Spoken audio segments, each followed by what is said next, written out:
ఏంటి అలా చూస్తున్నావు? వీడికి నాకు ఫ్లాష్ బ్యాక్లో ఫేస్ టు ఫేస్ ఇంత పరిచయం లేదు, ప్రజెంట్లో పగ పుట్టించేంత గొడవలు లేవు. మరి ఇంత రివర్స్ అయ్యాడు ఏంటనా? మీకే కాదు, ఆయనకు కూడా సేమ్ ఫీలింగ్. కన్నా తండ్రిని కూడా చూడకుండా కోర్టులో అందరి ముందు అవమానించి బయటికి తోసేసిన కమర్షియల్ నా కొడుకు ఒంట్లో ఫాదర్ అంటే ఇంత ప్రేమ ఉందా అని, వీడిలో ఇన్ని ఎమోషన్స్ ఉన్నాయా అని. కదా నాన్న? నీకు విషయం చెప్పనా, మీ అందరికంటే నాకే ఎమోషన్స్ ఎక్కువ. కానీ అవన్నీ బయటికి కనిపించకుండా పైకి పైసల్ క్యాండిడేట్లా కవర్ చేసుకుంటూ తిరుగుతుంది ఈ డే కోసమే. ఎందుకో చెప్పనా? ఒక 9 ఏళ్ల కుర్రాడికి వాడి తండ్రి తోడుగా నిలబడి వాడి ఫ్యూచర్ గైడ్ చేయాల్సిన టైంలో వాడి తండ్రిని 10 ఏళ్ల పాటు డిప్రెషన్లోకి పంపించి ఆ పిల్లాడి లైఫ్తో ఆడుకున్నందుకు.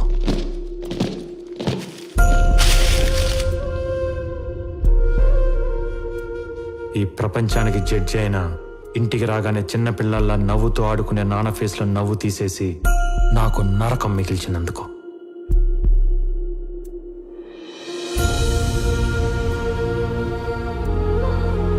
రోజు 10 మందికి న్యాయం చేసే మనిషిని కిరాణా షాప్ పెట్టుకొని సామాన్లు మోసుకునే పొజిషన్కి తీసుకొచ్చినందుకు.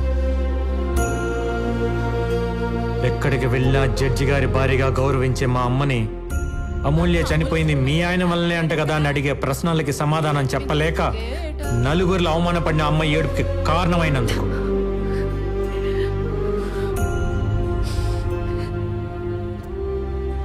మర్చిపోలేని సంఘటనని పదే పదే గుర్తు చేసుకుంటూ దానికి కారణమైన నిన్ను ఏమీ చెయ్యలేక మత్తులో దాన్ని తుడిచేయాలని తాగుడుకు బానిసై చెత్త కుప్ప పక్కన పడిపోతే అర్ధరాత్రి వెతుక్కుంటూ వెళ్ళి మా నాన్న చూడకూడన స్థితిలో చూసినప్పుడు నా గుండె ఎంత బద్దలైపోయి ఉంటుందో నీకు తెలుసా?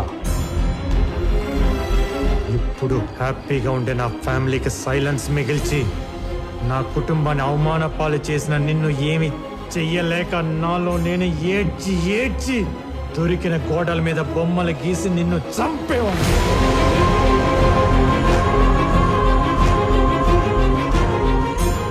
చిన్నతనం గురించి ఎవరికన్నా చెప్పాలంటే కన్నీళ్ళు, నిద్రలేని రాత్రులు, ఈ చేత్తో గీసిన చెత్త గీతలు తప్ప ఇంకేం మిగలకుండా చేశాను.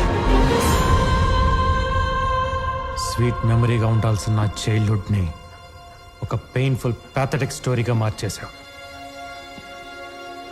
అందుకే జడ్జి గారు అబ్బాయిగా పుట్టినందుకు చేతికి మట్టి అంటకుండా చంపుదాం అనుకున్నా. టైం కోసం వెయిట్ చేశా. शैला बानो వచ్చింది. अपॉर्चुनिटी फाड़. बोलिए बानो जी, क्या चाहिए आपको इस कमर्शियल आदमी से? मैंने अपने हस्बैंड को मार दिया. నీదే తప్పు లేకపోయినా చంపడం అనేది క్రైమే. దానికి ఎంతో కొంత శిక్ష అనేది ఉంటుంది. నీ కూతురుతో నువ్వు లైఫ్ లాంగ్ హ్యాపీగా ఉండేలా ప్లాన్ చేస్తావు. నేను చెప్పినట్టు చెయ్యి. అలా శైలా బానుని అమూల్యగా మార్చి దివాకరం ఇంటి ముందు దింపా. అదే రాత్రి బాడీని నీ ఫామ్ హౌస్కి షిఫ్ట్ చేయించా. తప్పండి, మనం ఏమైనా పర్మిషన్ తీసుకుని అఫీషియల్గా చేస్తున్నావా ఏంటి? నీకున్న అమ్మాయిల పిచ్చికి దివాకరం దగ్గర ఉద్యోగం అడిగేలా చేసి నీ దగ్గరికి పంపించా. సార్, అమూల్య నీ చేతే పెళ్లి ప్రపోజల్ పెట్టించి నేను ఒప్పుకున్నాకే ఆ పెళ్లి జరిగేలా చేశా. కానీ ముందు అమ్మాయి కరెక్టో కాదో నేను చెక్ చేయాలి. కంగ్రాట్స్ సార్, నన్ను సెలెక్ట్ చేసిన మీ సెలెక్షన్ తప్పేలా అవుతుంది? మండపంలో ఇష్టం లేని పెళ్లి జరుగుతున్నట్టు మీడియా ముందు కలరింగ్ ఇప్పించా. ఫస్ట్ డే శోభనానికి రెడీ అయిన నిన్ను మా నాన్న వీడియో ప్లే చేయించి డైవర్ట్ చేశా. ఇంకేం కమ్ము, అవుట్ అయిపోయింది అక్కడ.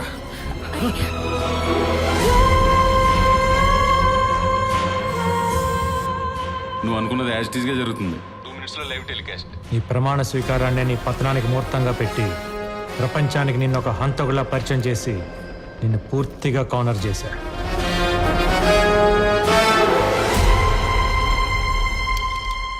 అబ్బా, అదిరిపోయింది. డైరెక్ట్గా క్రైములు చేస్తేనే రివెంజ్లకి అంత సీన్ ఇవ్వను. అలాంటిది నీ బాల్యాన్ని నేనేదో పాడు చేసేసానని నువ్వు ఫీల్ అయ్యి నేను చెయ్యని మాటకి చేశానని నా మీద ఉద్దేశినంత మాత్రాన నీ పగలు ప్రతీకారాలు తీరతాయి అనుకుంటున్నావా? ఇది ఇండియా నాన్న, ఇక్కడ శిక్షలు పడాలంటే తరాలు మారాలి. ఒరే వీరయ్య, గేదెలు కాసుకునే నీ బుర్ర ఇంతవరకే ఆలోచిస్తుందని నాకు తెలీదా? ఇన్నాళ్ళు కోర్టును అడ్డం పెట్టుకుని కామెడీలు చేస్తుంటే దాని పొటెన్షియాలిటీ తెలియట్లా నీకు. లాలో మెలకపడి మెడక బిగించుకుంటే గిల్ల గిల్ల గిల్ల గిల్ల కొట్టుకోవాల్సింది ఎవడైనా. నీకు చేతనైతే దమ్ముంటే నీ నాలెడ్జ్, డబ్బు, పేరు, పలుకుబడి వాడుకొని చెయ్యని నేరానికి పడబోయే శిక్ష నుండి నిన్ను నువ్వు కాపాడుకో చూద్దాం. దా.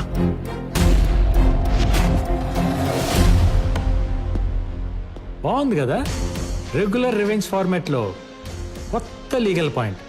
సమ్మగా ఉంది, మజా వస్తుంది. దా.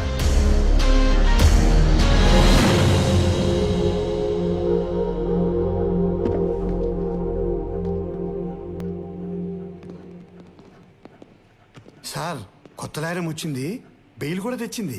నవ్వండి.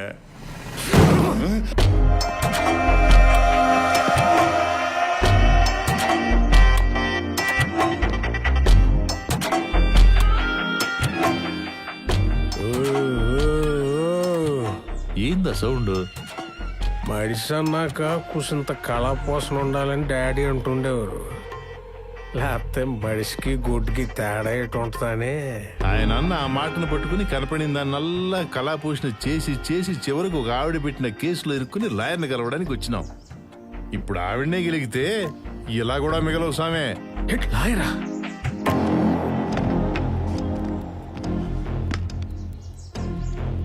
ఏంటి సార్ అంకుల్ డల్గా ఉన్నారు? తుపుక్కుమని అంకుల్ అనేసింది ఏంటిది? ఏం లేదమ్మే, ఈ కేసు గెలుస్తాడో లేదని చిన్న టెన్షన్. Why uncle? ఆ లాయర్లకి సబ్మిట్ చేసిన విట్నెస్లు వింటే మీకే అర్థమైపోతుంది ఈ కేసులో ఎంత డెప్త్ ఉందో. అసలు నేను మర్డర్ చేస్తే కదా డెప్త్ లో విట్నెస్ లో ఉండడానికి. కానీ సబ్మిట్ చేశాడు కదా. మీ దగ్గర గిఫ్ట్ గా తీసుకున్న గోల్ఫ్ క్లబ్ తో శైలాబాను హస్బెండ్ ని మీరే కొట్టి చంపినట్టు అతని బ్లడ్ తో మేకప్ చేసి ఇంట్లో సేఫ్ గా దాచాడు. గోల్ఫ్ క్లబ్ ఉంటే గ్లవ్స్ కూడా ఉన్నాయి అంకుల్. మీరు లంచ్ చేశాక చేతులు తుడుచుకుని పారేసి టిష్యూస్ లాగా మర్డర్ అయ్యాక గ్లవ్స్ ని అక్కడే పాడేసినట్టు ప్రూఫ్ గా పెట్టాడు. పెట్టేస్తే నేను వెళ్ళినట్టు ఉండాలి కదా. దానికి మీ జుట్టు ఉంది కదా అంకుల్, మీ పెళ్లిలో కామెడీగా పీకిన హెయిర్ ని సైడ్ పాకెట్ లో భద్రంగా పెట్టుకుని డెడ్ బాడీ దగ్గర మీ DNA లాగా డ్రాప్ చేశాడు. చేస్తే అయిపోతా. అవ్వదని తెలిసే మీ దగ్గర లాగిన డైమండ్ రింగ్ ని ఆ శవాన్ని పూడ్చి పెడుతూ పారేసుకున్నట్టు పోలీసులకి దొరికేలాగా చేశాడు. అర్థం కాల. అది అర్థం కావడానికే మీడియాను కూడా లాగాడు. ఇదే ఆ శైలా బాను హౌస్. శైలా బాను వాళ్ళ ఆయన్ని వివేక్ ఎలా చంపాడు మీకు కళ్ళకు కట్టినట్టు నేను చూపిస్తా. Follow me. ఇలా సైలెంట్ గా శైలా బాను ఇంటికి వచ్చి సోఫాలో కూర్చున్న వాళ్ళ ఆయన్ని ఇదే గోల్ఫ్ క్లబ్ తో కొట్టి కొట్టి చంపాడు. ఇలా రక్తపు మడుగులో పడి ఉన్న వాడి శవం. ఎస్, నేనే చంపాను, నేనే చంపాను. చాలా అన్యాయం ఇది. ఇవన్నీ కనపడే విట్నెస్లు అయితే కనపడని ఎవిడెన్స్ ఎవరిదో తెలుసా? ఎవరు? అంజని ఏం చేశారు? కొంపతీసి ఆడంటావా ఏంటి? ఇప్పుడు వేసేసి పిల్లర్లో తోసేసా. ఇది ఎవరి వర్షను? వంశీదా, బాసుదా, లేదు అరవింద్ గారిదా? కాదు, నాది. రే అంజుబాబు, జాగ్రత్తగా బయలుదేరమ్మా. నేను ఫోన్ చేసి చెప్తేనే నా అభిమానులని సజీవ సమాధి చేశారు. నా దగ్గర ఇంకొక వర్షన్ ఉంది, డైరెక్టర్ది. మీరు చేసిన ఫోన్ కరెక్ట్, చెప్పిన మాటలు వాస్తవమే, కానీ అటేపు అంజని కొట్టి చంపలేదు. హలో సార్, వీడు పోయేలా ఉన్నాడు, ఒకసారి మాట్లాడండి. రే అంజుబాబు, జాగ్రత్తగా బయలుదేరమ్మా. నా ఖర్చులతో నా అభిమానులు సపోర్ట్ తీసుకొని నిన్ను సాగనంపుతున్నా. ఆ లక్కీకి మీరిచ్చిన విల్లాని, చెక్ని క్యాష్ చేసి మీ అభిమానులకి పంచి కిడ్నాప్ అయిన క్యాండిడేట్ ని రాజాలాగా తీసుకెళ్లిపోయాడు.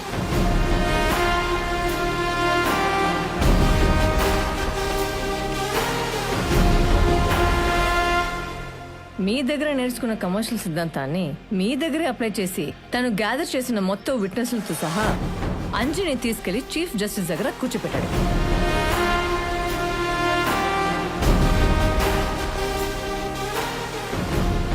ఒక ఒక తండ్రిని గెలిపించడానికి కొడుకుగా ఇదంతా చేసిన ఒక లాయర్గా లాని కూడా గెలిపించడానికి ఏ లాయర్ కూడా మీ కేసు టేకప్ చేయకుండా ఈ రోజు బార్ కౌన్సిల్లో అతని శైలో రిక్వెస్ట్ చేశాడు. ముఖ్యమంత్రిని కూడా చూడకుండా కేసులు పెట్టి కోర్టుకు ఎక్కించి బోన్లో నిలబెట్టి శిక్షలు వేసిన గొప్ప గొప్ప న్యాయవాదులున్న ఈ దేశంలో కేవలం జీతం మీద జీవితాంతం వాళ్ళు నమ్మిన సిద్ధాంతం కోసం బ్రతికి రిటైర్ అయిన సిన్సియర్ లాయర్స్ ఉన్న ఈ సిస్టంలో రౌడీ వెధవులకు ఆపోనెంట్ గా నిలబడి నడి రోడ్లో ప్రాణాలు కోల్పోయిన హానెస్ట్ సర్టిఫికేట్స్ ఉన్న ఈ సొసైటీలో కరెన్సీ కక్కుర్తుపడే కమర్షియల్ లాయర్స్ కూడా ఉన్నారనేది నమ్మలేని పచ్చి నిజం. కాబట్టి ఎప్పుడు మనీ కోసమే పనిచేసే మనం అప్పుడప్పుడు మన సాక్షి నమ్మి పనిచేద్దాం అంటున్నాం. ఒక మర్డర్ చేసి ధైర్యంగా మా లాయర్ చూసుకుంటాడనే స్టేజ్ నుండి ఏ లాయర్కి తెలిసిన తోలు తీస్తాడనేలా మార్పులు తెద్దాం అంటున్నాం. దానికి ఎగ్జాంపుల్ గా వివేక్ కేసును చూపిద్దాం అంటున్నాం. Politicians, business mans Indian judicial system ఒక ఫ్రేమ్ లో బంధించి ఆడిస్తున్న ఈ కమర్షియల్ గేమ్ ని ఇంతటితో ఆపుదాం అంటున్నాం.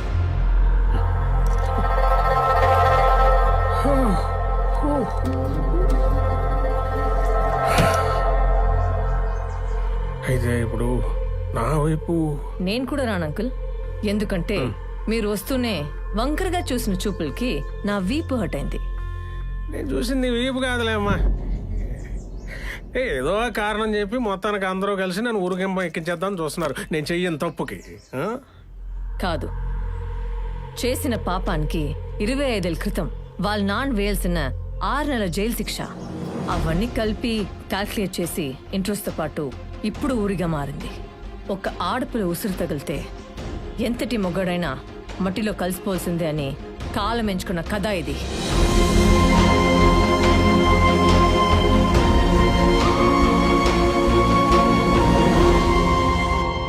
ఆడు చెప్పాల్సిన డైలాగ్ వెర్షన్ కూడా నువ్వే చెప్పేస్తున్నావు. బిగినింగ్ నుండి వీళ్ళను అని చివరికి సిస్టమ్ అంతా ఒక్కడి చేసి ఇప్పుడు ఆడి హీరో అయిపోదాం అనుకుంటే నేను చూస్తూ ఊరుకుంటానా? చచ్చినా ఊరుకోను.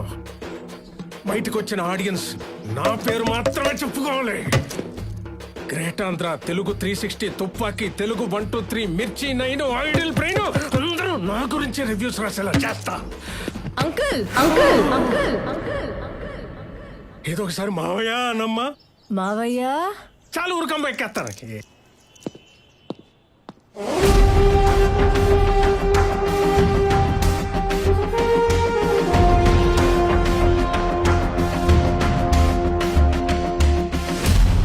మిస్టర్ వివేక్, ఆవిడ వైపున ఆర్గ్యుమెంట్స్, విట్నెసెస్, ప్రూఫ్స్ చాలా బలంగా ఉన్నాయి. మీ తరఫున ఏమైనా ఆర్గ్యుమెంట్స్ ఉంటే please proceed with your lawyers. లాయర్లే ఉంటే నాకు ఈ ఆయాసం ఎందుకండి? అయినా మీరంతా కలిసి ఓ దేవుణ్ణి మంచోడని చెప్పాలా ఏంటి? మీరంతా జస్ట్ నేను సృష్టించిన సమస్త జీవకోటిలో చిన్న పురుగులు. ఇంతకాలం నేను దేవదూతనే అనుకున్నా, కానీ ఇప్పుడే తెలిసింది నేను డైరెక్ట్ గా దేవుణ్ణని, కారణ జన్ముణ్ణని. చూశారుగా నా వెనకాల ఎల్లో లైటు, ఆ ఆరా.